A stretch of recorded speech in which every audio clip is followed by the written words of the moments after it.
Seo scéalach Ùisdean meach Ghilleasbaig Chlèirich, fer a bheith a fuireach an an dúnan stíchar an an Uist Tuath. Ba Ùisdean a géirí bhí na ceannart Chlann Dòmhnaill agus chuide roia an uncle a héin, ceannart Donald Shlèite, Donald Gorm a bharach.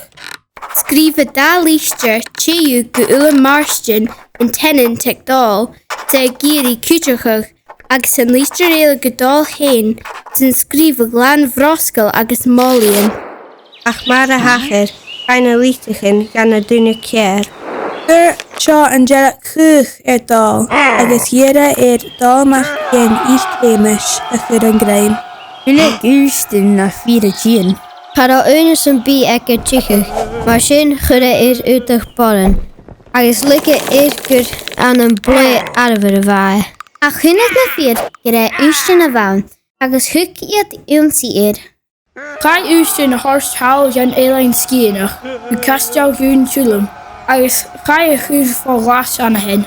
Bhaid fá chrá agus pian scráthal, agus bha pá uavas a chéir cúteach leis nach dóire ach uisce sailtir í áil agus fel bhar sailtir í ihe. Tchar á fata angus an Dhòmhnaill agus sin maha mar a chaid a Ùisdean meach Ghilleasbuig Chlèirich.